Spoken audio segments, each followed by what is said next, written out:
All I know is this violates every canon of respectable broadcasting. How are you? Hey, who wants to help me get this recorder out of here? I need some muscle over here. You are listening to Blame Your Brother.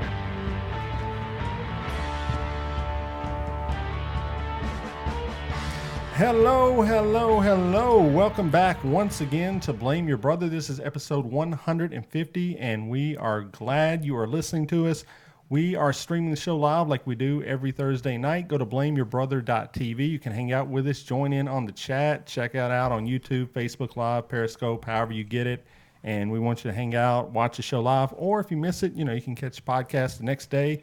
But episode 150 is here, and as we start every week, there are three of us that come to you. I am one third of that trio. I am David, a.k.a. D-Brew, voice of the people, Mr. 40%, Glenn Jackson, the Dream Killer. Now I'm joined by this man who sits to the left of me. It's my brother. It's Lee. What up, everyone? I am the dream that he is killing. I am Paul of podcast, and of course, the one and only LeBron safety pin. And then we have this man who sits way over to the right. It is John. Hey, everybody. John here, a.k.a. Mr. Groupon, Mr. PTI. The madman. They got John Tortorella, a madman. They do have a madman. Okay, he's a madman. All right, and tonight we have a special guest, so there are actually four of us. We've got from News Channel 5, everyone knows him, it's Lelan Statom. How you doing, Lelan? Hey, I'm doing great. Great to be with you all today. No big nicknames here, just Lely or something like that, but nothing big. You don't need a nickname. You are known around town, and we're going to get to your history, your Nashville connections, everything. We're excited you're here. Thank you so much for hanging out with us. So we're going to get started in that in just a second, but we talk a lot on the show. We say a lot of things that are outrageous. Sometimes we attack each other. So this is a chance for us to apologize, Lee, or to make retractions or omissions from last week's episode. So we'll start with Lee. Lee, is there anything you need to get off your chest from last week? Yeah, I apologize for ever doubting you, David. You are the true way. Everything you say is the gospel truth. I should have never have doubted you. I'm going to go back and listen to that episode again and again and just use that as a guidepost for my life. Thank you. So I apologize. All right, good. To the listeners especially. Thank you. I feel like I let them down. You let them down. Yeah, that's true. Well, you can make it up this week. So, John, is there anything you need to get off your chest from last week? I think I'm good. Okay, good. I am too. All right, so we're gonna move on, keep on, push forward. Yeah, so we got Lelan Statom here, News Channel 5, meteorologist, the man around town. So I guess we'll just get with what we ask everyone. Are you a Nashville native, or where'd you come from? How'd you get your start? No, not a Nashville native. I've been in Tennessee now since I was about 5 years old. I was born in Chicago. Okay. My mom and dad were high school sweethearts, got married, moved to Chicago. I was born there, my sister born there, and then when things didn't quite work out with my mom and dad, Daddy stayed in Chicago, Mama came back home. Okay. And so I was raised over in West Tennessee, a little place called Dyersburg, Tennessee. Oh, I know where Dyersburg is. So that's right where 412. Yeah, so that's where I was raised from elementary, high school, and from there went to the other side of the state. So nice. So where did you? So let's start with the young Lelan Statom. Were you into weather as a child? What were you into? You know what? Yes. When I was in middle school, I had a love for weather. Okay. Now, I wasn't anything big or fancy, but just a little weather center in my backyard. It was a wind vane, a rain gauge, and a thermometer on a stick. Really? Yeah, that was my weather center, but I would be out just kind of watching things and tracking things. And from that, the love for weather kind of grew. I didn't go to college originally to do weather, but the love or that seed for weather goes back to my middle school days. So where'd you end up going to college at? I went to UT. Okay. Yeah, so I'm a VFL and Big Orange all the way. For those who are not, all right, I apologize on that. But yeah, so I went there. Originally, I didn't go to college for weather. I wanted to be on the news end of things. Okay. So I have a Bachelor of Science in Communications with an emphasis in News and Public Affairs. All right. And so throughout college, it was more about being a reporter, news anchor, and then that transition a bit at my second station. Oh, nice. Okay.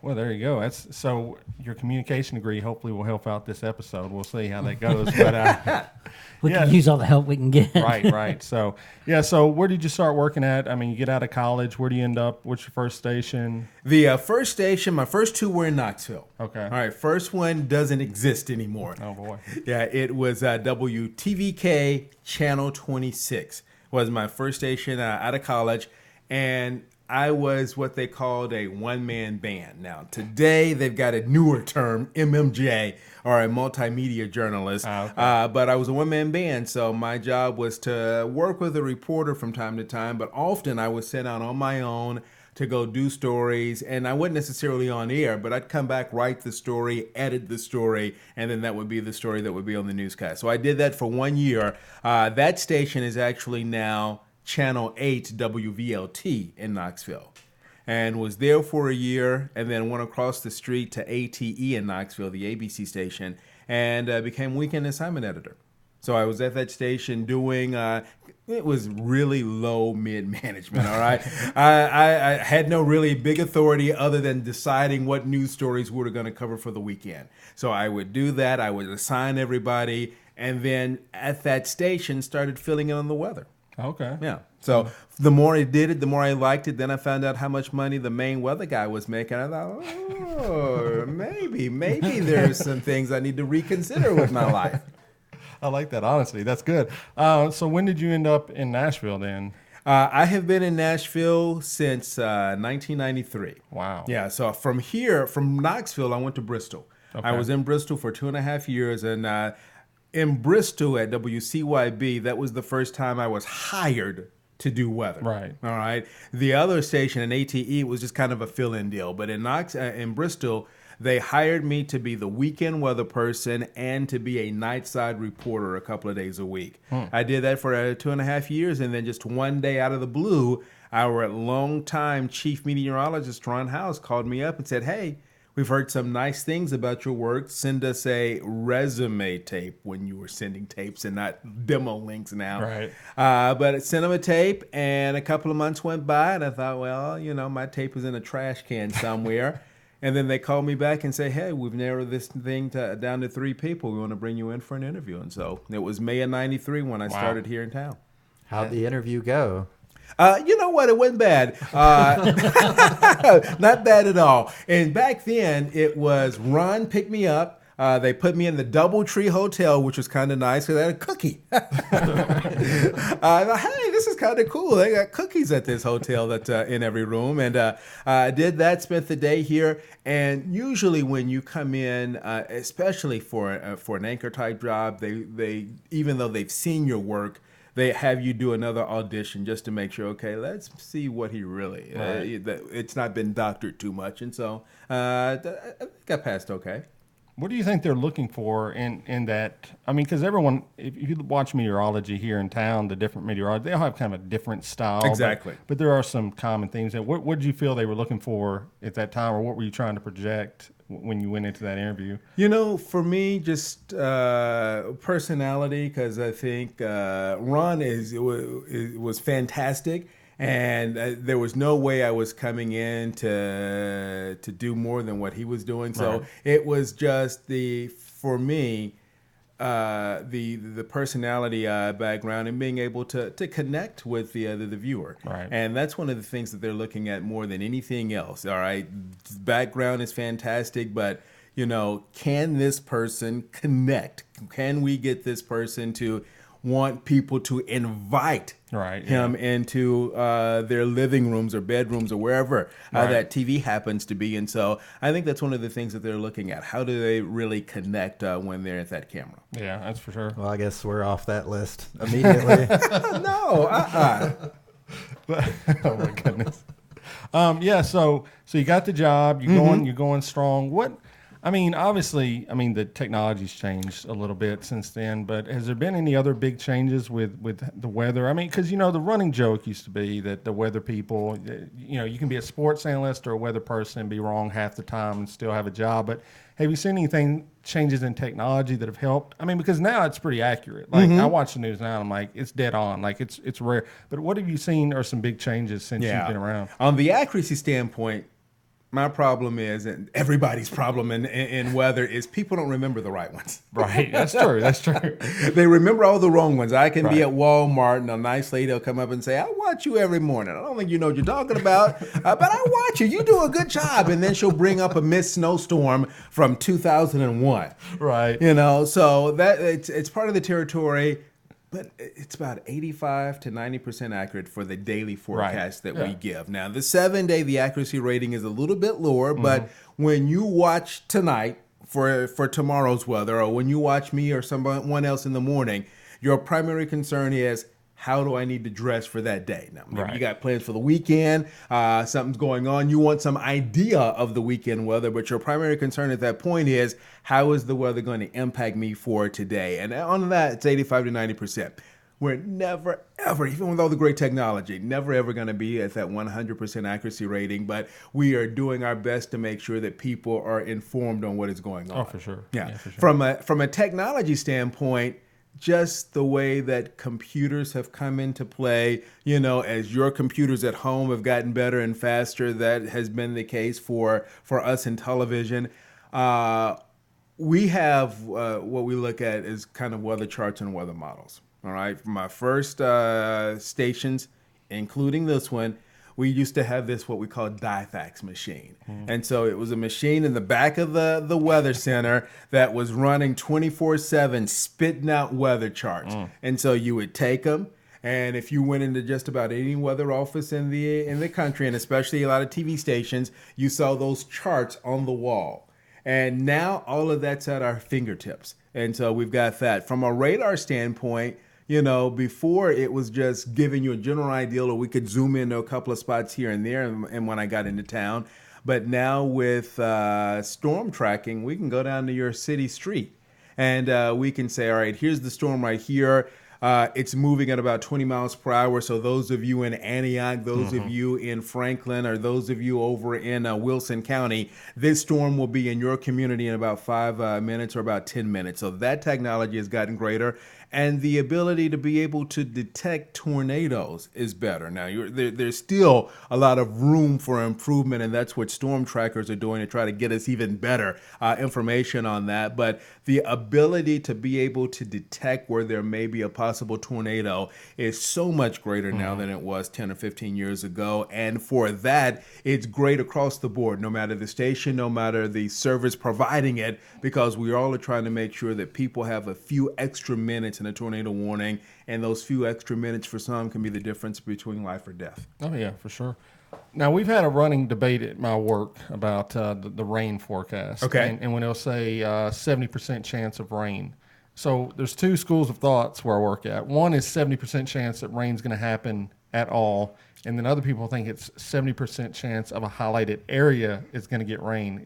Can you break that down? Is it a simple answer? Or is it like a long form answer? What does that number mean, 70% chance of rain? The easiest way to break it down is more on what your last one was. Okay. On it is how much of an area that we think is going to see rain. Now, there's actually a unique equation that the Weather Service has on that. It is the area that is being covered. It is the chance of rain itself. And there's also another one that they use in their official equation, which is and it's sometimes hard to somewhat measure this, but it includes the confidence of the forecaster in the rain. All right. So a big equation, but the easy way to break it down for you is if I tell you that there's going to be a 30% chance of rain for today, because that coverage is included in that, it is how much percent of the area we think will see rain. We're telling you, unless we get down to like a 10 or 20%, usually with a 30-40% forecast, we're telling you we think it's going to rain tomorrow, and about 30% of that area of our area is going to see the rain. That's good. So I will go back. I think some people I work with will be happy because that's what they said. So what was your take on it? Well, mine was the first one. So write down an apology. That's why I'm not a meteorologist, though. So, And let me say this, too, because sometimes people think, all right, I see 100%, that means a washout. If there's a 100% chance of rain, we think the whole area is going to see it. Now, could it be a washout? Yeah, 100% chance of rain usually means a pretty good soaking coming in, but it has nothing. The percentages have nothing to do with the amount of rain. So make those different, all right? We could tell you there's going to be a 100% chance of rain, but if only 2 or 3 hundredths of a rain falls at your house, but it's that pretty much that all over the area, then that 100% chance of rain was right, even if it was only for a couple of hours during the day. Okay. So sometimes people are automatic, well, it's 100%, it's going to rain all day. In many cases, yeah, but that's not always the case. So separate the amount of rain from the percentages. There we go. That's good to know. So if you're listening and you've always wondered, now we got somebody asked about what the snow dome. Do you want to go? Do you want to go into that? Yeah, sure. So you've heard about the I've heard about the Nashville snow dome. So the thing is, it's Nashville situated on a plateau. And a lot of people believe that it stops a lot of snow from entering Nashville. So what are your thoughts on the snow dome? And do you have any facts or sources to back up what you're going to say? Because this is hotly debated. I think it was our good friends over at Nash Severe Weather that I think first started the snow dome deal. But, you know, in many cases, since that has come into play, there have been times where, wait a minute, when something looked like it was going to be pretty much a nice little snow for us, out of a sudden this dome appears and there's very little snow, at least within the Nashville area. So it's something from our friends from Nashville Severe Weather, but I think everybody in town from all the stations have at least said something about it. And I think even the weather service has maybe even tweeted about it once or twice out there. So I don't have any hard facts, but I do know that there have been cases where it looked like there was a pretty good event, or at least maybe enough to get kids out of school, and then bam, this dome. Well, I'm sure kids love hearing snow no matter what, whether it happens or not. But I can imagine, as you said, when you run into people, I'm sure that is a complaint of many people right there is the snow, especially in Tennessee or especially in Nashville where we're not used to a lot of snow. So, do you get a lot of emails or social media, like if snow is in the forecast and doesn't hit, do people come at you pretty good? Yes, sir. And we were talking about where things have changed here recently. Yeah. That's another thing where things have changed because before social media, and the social media and the email and all that stuff is fantastic. All right. But before, if you were upset with somebody on the news, or if you were upset with a missed forecast, then somebody wrote a letter, and once in 10, maybe they had a stamp already there, and so they put that envelope in the mail. But in many cases, they wrote the letter, put it in the envelope, didn't have a stamp. By the time they finally got a stamp 2 or 3 days later, they were no longer mad. And so the letter never got to us. Right. Yeah. But now with instant information, the emails and the social media, sometimes after a missed snow forecast, I don't even go on social media for a few hours. And it's not one of those deals where I'm trying to make school kids mad. I got a 17-year-old at home. I have a wife who is an educator. They are doing the snow dance at my house just as much as your kids are. But, when it happens, social media and emails are bad. I can only imagine. We'll definitely probably get into that in just a little bit here. All right, we got a question coming in from Lisa Mays, who you might be familiar with. She wants to know, what would you do for a living if TV news wasn't an option? AKA, what is your dream job? And I see she says, does he like to cook? I love to cook. I don't cook near as often, especially with all those recipes I get from Talk of the Town. If television wasn't an option, you know what? There are only two things I can ever remember really wanting to do. And in the beginning, and I don't know why, because there was no one in the family. I came from a poor background, so there was no one in the family that was in television or acting. And so I can just remember wanting to be an actor on a TV show. Yeah. And from there, so lightning struck somewhere along the way, and I can remember. I don't remember an exact point, but just remember wanting then to go into to television news. So the other thing would have been an actor. I don't know. Now, if I wasn't doing this, I'm not 100% sure. Would love maybe restaurants can be hard, but that wouldn't be a bad option. Or maybe doing something, especially when you look at places like Amazon and Netflix and how some people have really gotten rich. Maybe the financial side of things wouldn't have been bad. Sure, yes, sir. Do you have a name for a restaurant or? No. On the spot.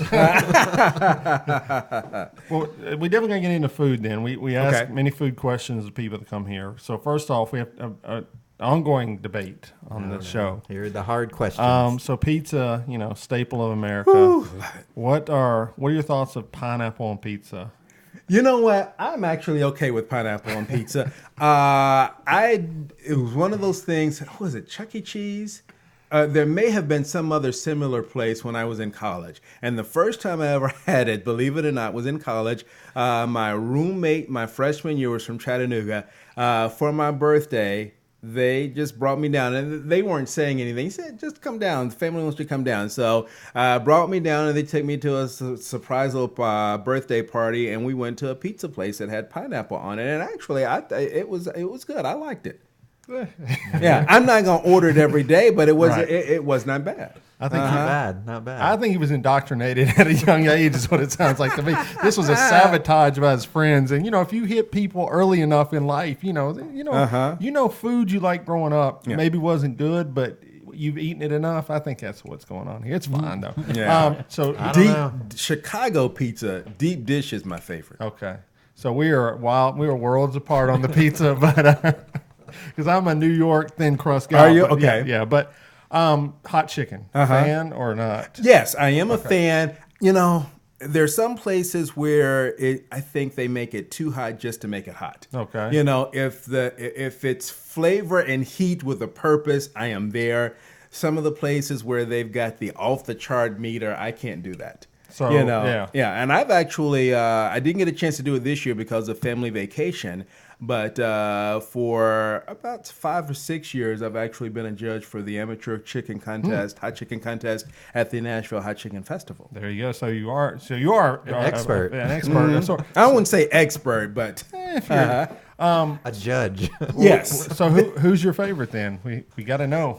Princess. Okay. Princess would be the top of the list. I've had some Hattie B's. I haven't gone to the restaurant, but some stuff that they've had on the show, and like Hattie B's. And I need to check out, there are a couple of newer ones that I need to check out. I think there's Helen's on Jefferson Street, and then there's one new one, Big Daddy or something like that just opened in Rivergate. Something like that, So I've yeah. heard some good things about it, and so that I need to check that one out. Good deal. Well, Princess is the right answer, so you did good on that. No, Princess is great. I mean, it's just one of the originals, and if people come out of town, I tell them to go there. I mean, you have to wait, and why it could Right. be an hour or two wait, but if you come here as a tourist, I feel like that's something you got to check off. Got to go with what started it all, right? Which is crazy that it's kind of blown up like it has. I mean, who would have ever thought that? So what are some of your top 3 favorite foods just that do it for you? All right, for me, I love barbecue chicken. Okay. So love barbecue chicken. Let's see, a good steak is always fantastic. Man. So love that. And again, we do love pizza. I can't eat it like I used to. Thank you. But I love pizza. Good answers. And that is a solid Straight list. top to bottom. Yeah, Yeah, it's it's a hard to solid- disagree with anything on that. I think you and Bob had some of the similar answers. Yeah. What do you think about Nashville as it's changed over just the last, 5 to 10 years with the bachelorette scene coming here, the crazy expansion of downtown? Electric scooters. Wasn't it crazy that they were upset about the NFL draft coming to town? That was pretty crazy. Yes, it's pretty wild. I mean, obviously, most people say it's good for the city, Yeah. but I guess it's wild just seeing it change so much as it has. So are all of y'all from Nashville? I've been here for quite a while. Me and Lee, we're Nashville natives. Okay. And then John's been here most of Yeah, his I moved here in 1990. Oh, okay. All right. So I was 12 when we moved When you here. got it, okay. And so we are all here pre-major league sports. There was professional sports with the Right. baseball team and everything, but so we have seen 2 major league teams come into town, and a third one on the way next year, as far as soccer is concerned. So that has been good for the city, and it's been good to see the city skyline grow as it has. However, you wonder if sometimes things are moving a little too fast in a couple of spots. And I think the growth of the city is good. And I think from a tax base, even though we're not seeing all that money in the right places at this point, but that's another topic for Right, another yeah, day. right. Maybe on another show. Right. But so not all of that is getting where it needs to go. So I think the growth for the city is fantastic. And I think it has been able to help, and especially the sports teams have been able to refocus or reimagine what the city is from people who are outside, because a lot of folks outside didn't think maybe as Nashville as a destination place. Right. And so I think that has changed over the years. But I think the growth is good, but I think we need to get to a point now where we may be a little bit more determined on what's going on and focus on that. And from a transportation standpoint, we've got to figure out a way to get more better transportation where it's running a little bit longer overnights and on the weekends. And, we see all of the skyscrapers going up downtown, but we aren't necessarily seeing a change in some of those streets and the infrastructure downtown. So I think it's good, but I also think there's some things along the way that maybe we need to put a pause button on a couple of things here and there and say, okay, we want you to come in town. Amazon in town is fantastic. I think you bring a city or a company like that into town, I think that is going to be fantastic for the city. But also, again, along the way, there need to be maybe a little bit more measured ideas or maybe thoughts on where we need to go from an infrastructure standpoint. Okay, I've got to ask you the hard questions, though. Have you ever been on a pedal tavern? You know what? I have not. I have not been on a pedal tavern. No. Would you? I would. Yeah. Mm-hmm. Okay. What about an electric scooter? Have you ridden one of those? I have not. I was going to do one or two with my thought when my son would come into work with me. We might do it, but then here's my problem in the last couple of months. I have a nephew who has been out of work, and he's been on a short-term disability because during the draft, he was on a scooter, and I'm not sure what happened, but basically he ended up in the hospital and has been at home out of work now for the draft was at the end of April. So I think this week was his first week headed back to work. Wow. That's... the scooter debate is an ongoing issue, which I think it started off. I mean, I was on the scooters when they first hit town. I worked downtown Nashville. It's great to get to places to eat, back and forth to work. But, as with everything else, now you have, and I know they're changing it now, but you had like 7 or 8 companies now. You just got scooters all over the place. And generally, people are not left to their own devices a lot of time, are not going to be responsible with things that are not regulated, unfortunately. Yes. And there's injuries that have happened. Unfortunately, somebody lost their life here. I mean, that's bad as well. So I think there's room to improve that, but I think alternative methods for travel is, I work next to like a planning department that focus on that, and they're always looking at that. It would be great if we could improve that for sure. I think everyone could probably. I agree. I think the scooters are good. I think there needs to be, again, some way to control what's going on, because the number of them that are out there, and just it's kind of like driving at times. There's some people who they get on them and they're just stupid. Yes. Oh, for sure. Yeah. And so I think if there was a way to control some of that, I think you're right. It's good. And for some folks, it's a mobility that they didn't necessarily have. Right. Yeah. So, I mean, we'll just watch. I mean, like I said, they passed regulations. They're going to try to limit, I think, 3 companies in town and more guidelines for the companies to be responsible. So we'll see what happens. It is a great thing, but, we'll continue to watch that happen. So obviously you're a sports fan then. I mean, what? I'm not I have certain teams, but I'm not a diehard. I would say probably a casual sports fan. Okay, nothing wrong with that. I mean, Titans fan, obviously. Yes. Okay. Titans fan. Since I was born in Chicago, I'm a Bears fan. Okay. But if they're playing these days, I'm probably going to pull for the Titans over the Bears. And being a UT graduate, then I am definitely a Big Orange all the way. So hoping that there are better days on the way for our football team. Right. I mean, that's. Back in the 90s, or even when you started here until, about 10 years later, they were on top of the world, and then things happen. You hire a coach, he leaves, you get another bad coach in place of that, and then, that's a sport where you got to stay on top of your game, because if you fall off, it's hard to get back there. I mean, it looks like they're getting there, though, so, I mean, we'll see. I don't know. It's tough being in the same conference, though, with Alabama, Auburn, Georgia. It's tough, Yeah. And even if you're not in the same division with Alabama, because of the rivalry, you're playing Alabama every year. So. Every year, that's for sure. So, Now, have you gotten into hockey, or are you just casual hockey fans? Casual hockey fans, but I love the Predators, and so we go to try to hit at least a couple of games every year. And I think I was at their very first game when they came into town. It was the Titans' very first game when they came into town. So I love the Predators, and hopefully they can get another Stanley Cup run back in here. That was fantastic. It was pretty electric. It was pretty fun. I went down to the draft. It was on my birthday. That's why I know. It was April 25th, but that was also amazing seeing all those people down there, and it was really just fantastic for the city. So it is fun to see that we're getting SEC press day coming up. Right, yes. So it like you said, we're getting recognized now. It's not just like a country Nashville. When we were growing up, that's what it was. It's country Nashville, but now it's starting to, kind of grow. So it's good that you follow the sports teams, and like I said, Predators win, that would be awesome. Titans win, maybe, cross our fingers. I mean, we've been close, twice, so we'll see what happens with that. So Probably not going to happen. Lee, do you have something from the chat? Yeah, so here at Blame Your Brother, we're a podcast for the people. Okay. So we have something coming in from the live chat. It's a weird request, so feel free to deny it if you want. But this comes in from Todd Borchers. He says, Leland, I'm a big fan and have an odd request. Okay. Can you look at the camera and say, Todd Borchers, you are my sunshine? Todd Borchers, you are my sunshine. There we go. There you go, Todd. That's just for you. He does a lot of audio, so he'll cut that out and probably be his ringtone or something like that. So your social media, what on a day-to-day basis, what are some of the requests or some of the, admiration, or is it kind of half and half? Is it more negative, more positive, or how do you kind of?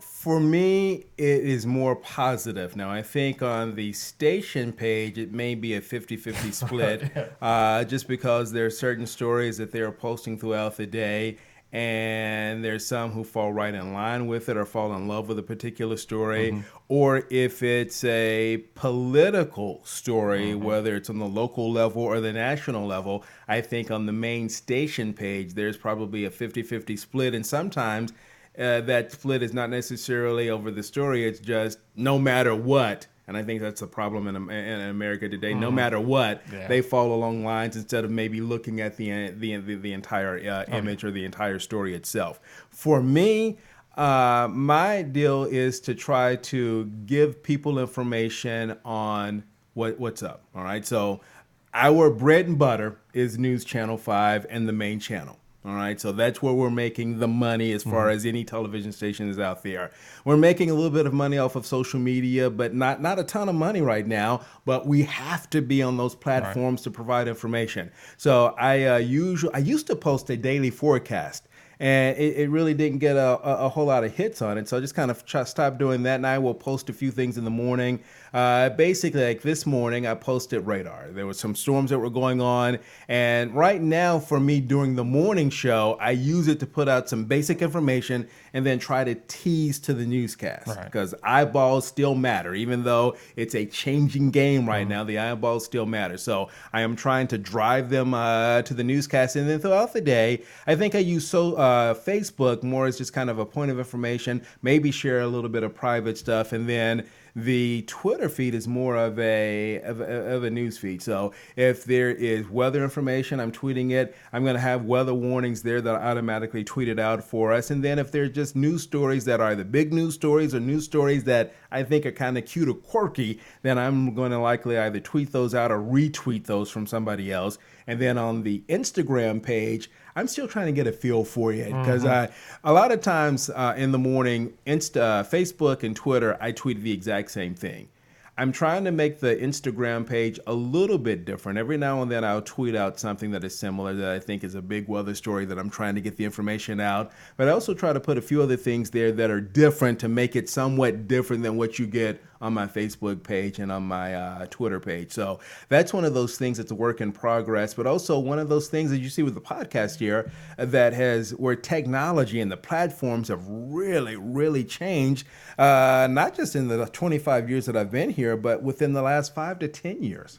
Yeah, no, it's great. I've wondered how you or anyone else in the news thing has kind of learned it, adapted to it. I mean, it's got even with, we, like you say, we ourselves, we're like short crew here, but trying to figure out that social media. Like you say, this one works here, works on Twitter. This works. We have a friend that does Nashville here in town. Jason Steen does Scoop Nashville, and he's found like a lot of his engagement is on Instagram because he can put up pictures and things like that. But it's evolving, and it's weird to kind of almost be in the frontier of it and trying to figure out what works. And sometimes, like I say, things don't work, and sometimes things that take off, and you'll go, I don't know why. I'm not sure why. Yeah, but it is fun watching that kind of develop as it goes.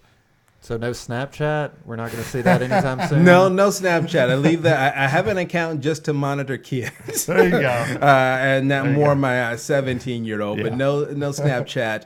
And I've toyed with Google Play, but I haven't seen really a lot on that. So I think the big three from the station, Facebook, Instagram, and Twitter are the big three from the station. And so we've all got kind of our talent pages that we all use on that as well. For sure. I think I just want to see more Area 51 memes on Instagram, personally.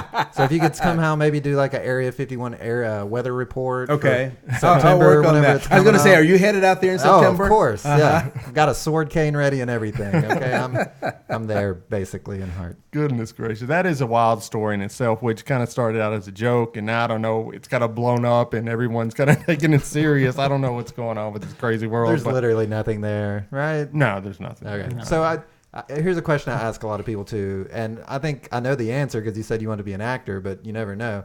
If someone wanted to do a reality TV show for you, would you be on board? Would you welcome them in, say, yes, let's do it? Weather Nashville. I would say probably not. And then my thinking would be there really isn't anything there that the viewers want to see. But then I look at some of the other things that are on TV and I'm going, well, maybe, maybe I could make some money. Maybe. I think so. Yeah. Do like skydiving. Yeah, there we go. Do a little trip to Area 51. We can make it happen. Mm-hmm. Now, I do want to speak on kind of a serious note, but I know you and then maybe I think of Bill Hall, but there aren't many black men or black females. I mean, there was Ann Holt was another one, but how has that landscape kind of changed for you? What was it like when you came in? Even today, I mean, it's obviously gotten better, but I mean, obviously that's something that, it's kind of progressed as we've gone about. And I know you're kind of involved with a few organizations, that kind of work in that vein. But how did you? I mean, is there any thoughts you have on that as it's kind of developed? Yeah, just from blacks in television in general, it really has gotten better here. And just the diversity landscape as a whole, I think, has gotten better. When I started in this, and I grew up watching Memphis television, so there were a few more blacks at the time on Memphis TV, but there were also a higher ratio of blacks in Memphis than in the Nashville area. So there were a few more there. There were a couple that I gravitated to growing up. Then there was one on the national level. I don't know if you all will remember this name. Does the name Max Robinson ring a bell? I don't think so. All right. Max Robinson was one of the 3 original anchors of ABC's World News Tonight. Wow. Okay. So when they went to the World News Tonight format, they had Frank Reynolds in D.C., they had Peter Jennings in London, and Max Robinson in Chicago. He became the first black to ever anchor a network evening newscast. Now, and that's a daily Monday through Friday show. That didn't change until recently when Lester Holt took over for NBC Nightly News. I think on the local level, it is better. You mentioned Ann Holt. You mentioned Bill Hall. And I think Bill was a great trailblazer for us coming in and kind of opening the door. And even when he retired, the great guy who passed away a few years ago, but when he retired, I sent him a note just saying thank you for what you've done for all of us. And a similar note when Ann Holt came off of the anchor desk. She's not retired. She's still doing some features for Channel 2 over there. But, Ann came in working in Knoxville, Tennessee, and then came in to do the evening show. I think she's the first African-American woman to do a daily evening newscast in Nashville. I think Oprah was the first ever when she was doing weekends for us over at News Channel 5. So you had one or two here and there, but I think over time, as diversity has come into play for everybody, you see a bit more color across the dial on all of the evening newscasts out there. There's still some things that can be done. There's still some things along the way where you've got to make sure that you've got people of color, whether it's an African American, whether it's Latino, whether it's Asian. You've got to make sure that there are more of those who are in management positions, who are sitting at the news desk. And let me say this, not necessarily the news desk, but the news meeting. Right, yes. Every day, TV stations and newspapers do a morning meeting. That morning meeting is, what are we going to cover for that day? And it's great to have Vicki Yates on the evening news at 4 o'clock and at 6 o'clock, but there needs to be reporters of different colors, of different backgrounds in the news meeting to make sure that when they are deciding what stories we're going to cover, they come in, they pitch a story, they say, this is what we ought to cover, and they've got to then show why that story needs to be covered. So you've got to make sure that there is more diversity, not just at the anchor desk, but in the morning news meeting where decisions are made on what stories we will cover for that day. I definitely agree. I mean, I feel that, like I say, that perspective of those meetings is generally not there. And like a lot of times people are not being intentionally, that's just the way they see the world, So you're right. That's the only way you're going to really get a fuller picture and really embrace it. And as the city changes and our landscape changes as well, like you say, there's more Hispanic population. So we do need more people coming in that can tell that story as well. So that's great. I'm glad to see that this city's kind of embraced that, especially Nashville, and that's good to know. So what kind of charity organizations or what kind of outside of work stuff do you do? The big ones would be 4-H. I have been a 4-H'er since I was way back in fourth grade. Really? Wow. And, I think I credit the background of public speaking and demonstrations in 4-H to helping to kind of lay a foundation for what I do now. And so I'm heavily involved with 4-H. I've gone to the 4-H camp years in the past down in Columbia. I am on the 4-H Foundation Board for the state. I am also involved I'm still on the council for Middle Tennessee Boy Scouts, so I need to get back to some more of those meetings, but I'm still on that council. And I am also a board member with Cornerstone Credit, Financial Credit Union. Okay. And there are a host of boards that I am on that kind of keep me busy throughout the year. Longtime board member over the Northwest YMCA. Wow. Okay. And I think one of the things that I try to do is I have been blessed in my time here in Nashville. From the success I had on the weekend shows, and that success has been with me on the morning shows, from just being on the show and the number standpoint as far as ratings are concerned. And so I feel that I need to be able to give back, and that's one way to be able to do that, to be a part of a community. Right.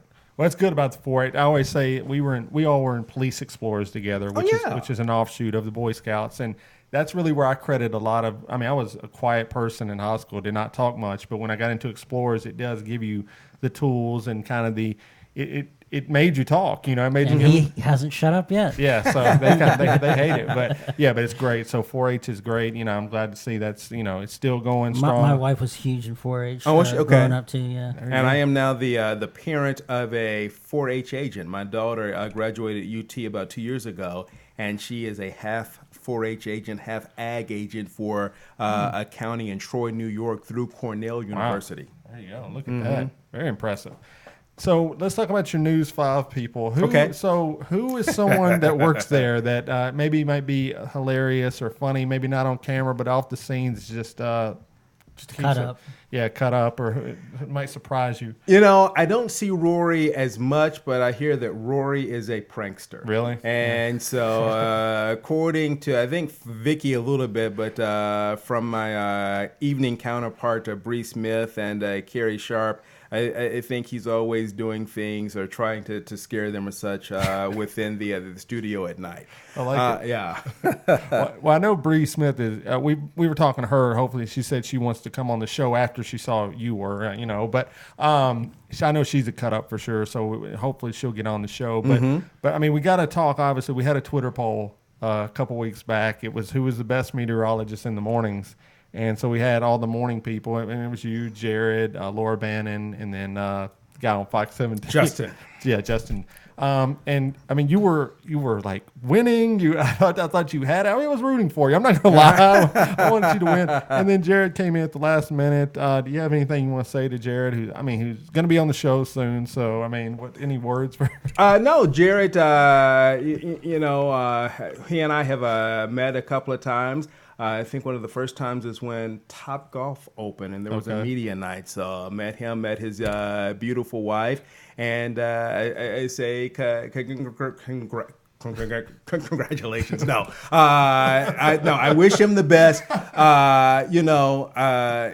It's always nice to do well in these polls. Sometimes I win, sometimes I don't. Right. So it's just part of the nature of the beast. But I wish him nothing but the best. But as I always tell all of my people across the dial, I wish you luck, just not too much luck. Because again, in the end, it's a business. We're there to inform everybody, but it is a dollars and cents business from the people who are over us. And so I wish everybody in town great luck, just a little less luck. I like that as a straight shooter.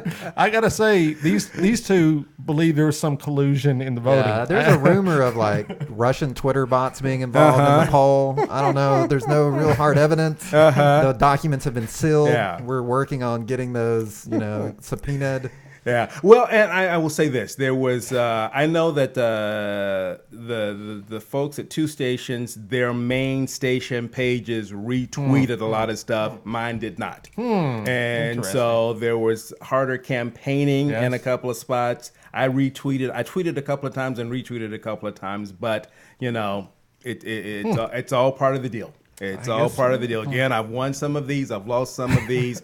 As long as people keep watching me in the morning, and there are more of you watching us than any other station in town, that's the real winner. That's the way to go right there. There might have been some subliminal work on Jared's part, too. I work nights, and on my way home, I listen to the radio, and he'll do the radio forecasts, and like, this is Jared Plug, vote for me. And I don't know. It might have been some of that going on. And they got a good connection. I've got the Zone, so we've got the Zone in Nashville FM, but they've got a good radio partner there in Mix 92.9. Right, but the Zone, it's pretty cool to be on there as well. So it's definitely. I've got a question for you. So when I was talking to some people that you're going to be the guest, some people did have nicknames for you, like the King came up. I don't know if you've heard that one before. No, I've not heard the King. So evidently, you're the King.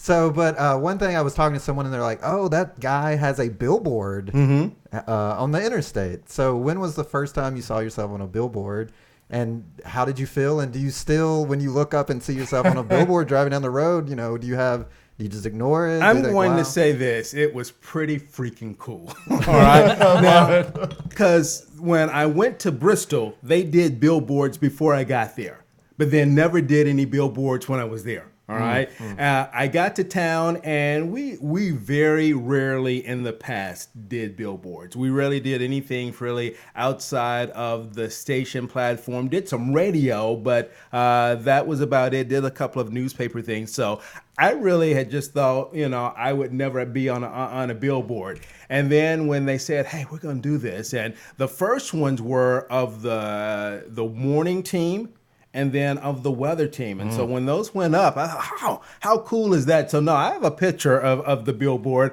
I have a picture of a selfie of me with the billboard. And then when they decided to do a different campaign, so that it's a little bit different than it is now, because the ones that we have right now are actually single. So I'm not part of the team. It's just they put, for the most recent ratings book, they put one of me in Antioch and one of me by the airport. So when those went up again, it was pretty freaking cool. And so they actually give us a little cutout and a stand that we have on our desk, and I took one of those and sent to my mama. Nice. Very cool. Very cool. But she love that. I mean, if you love it, she loves it. It's fantastic. Yes, that would be kind of wild to drive down the street and see your huge face. I like the way you set it up. It sounded like you were going to say something negative, then you're like, really cool. So, I mean, obviously, being on the TV constantly, being on a billboard, people must, notice you out in public. Like David said, he's seen you. He said you're always pleasant with people. What is some of the crazy experience you've had with fans, or some of the oddest places people have recognized you, maybe? Bathroom would be one of the odds. Yes. And I just try to, say hey and not do a long conversation there.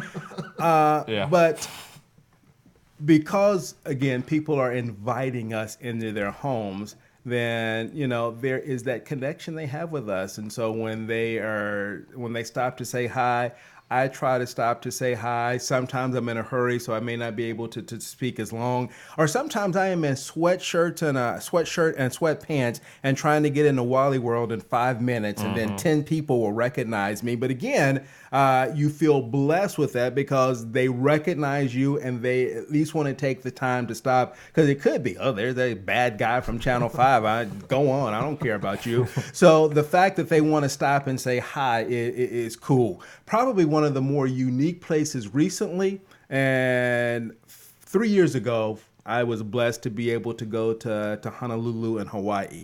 And there is Diamond Head, which is this old volcano that's a crater now and a walking park. And so it's hot. The whole family is going up this thing, trying to get up it without passing out. And halfway up, somebody stops and says, "Hey, you're Lelan, aren't you?" and so we took pictures on Diamond Head in Hawaii. So again, it was it's one of those things that I am blessed that people stop and at least want to say hi. The downside is when you, let's say at the Shoney's Breakfast Bar or something like that, and you are trying to go through what's happening, or the kids are trying to tell you about what's happening, and then somebody comes up and says, "I don't want to interrupt you, but and again, I tell the kids, the reason that we are able to do some of the things that we do are because of those people inviting your dad into your home. So sometimes there is a discomfort there, a disconnect there from the kids, but I also try to explain the positive side. Those people help us be able to do the great things that we have been able to do. Well, just some advice. Do not approach anyone in a bathroom, guys. I mean, just wait until they come out. But stand outside the doorway. Let me handle my business, and then right outside the doorway, or right at the sink, right after I've washed my hands, then say hi, all right? So that's some good advice. But every week we offer fans and listeners the chance to write in for advice. John over here is going to help, and you can help him out because, I mean, he's got a track record of not being so great. It's a segment we call Dear John.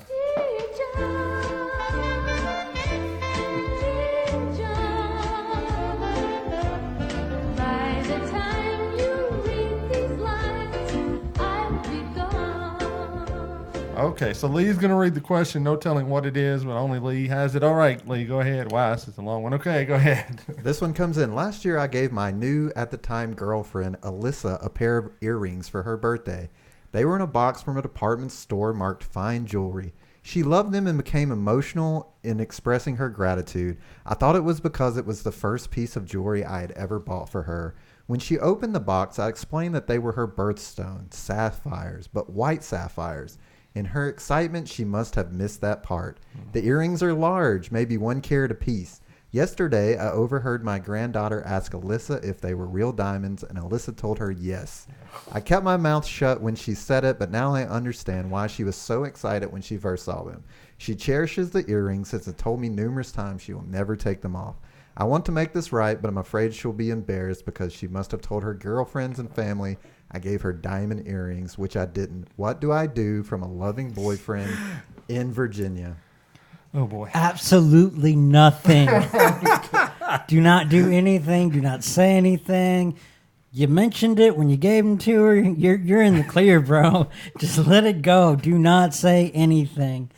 That's it. That's all I got to say about that. John, aren't you the one that preaches on here about honesty is the best policy? Honest. He was honest. John, the man is... She's the one that's lying. Oh, my goodness. Leland, what do you think you would do in a similar situation? If you gave your wife some earrings and she thought they were diamond earrings, telling the whole world, and maybe she goes and gets them insured one day. That would be a rude way. So, what? Yeah. I mean, what do you think? good advice, but I'm gonna have to respectfully disagree. This is why I need help. So I would find a way and say, darling, I love you. One day we'll work on some diamond earrings, but these are not diamonds. And so, and again, because of what may happen down the line, getting them insured, passing them down to kids or grandkids, we want to make sure that the real deal is out there. That's true, John. John, your advice is literally like 2 minutes ahead of time. You never get her a matching bracelet. Oh, wow. All right. John, you want to change or you sticking with what you got? No, sticking with my guns. All right. There you go. Leland, thank you for joining us. That's Dear John. Oh, boy.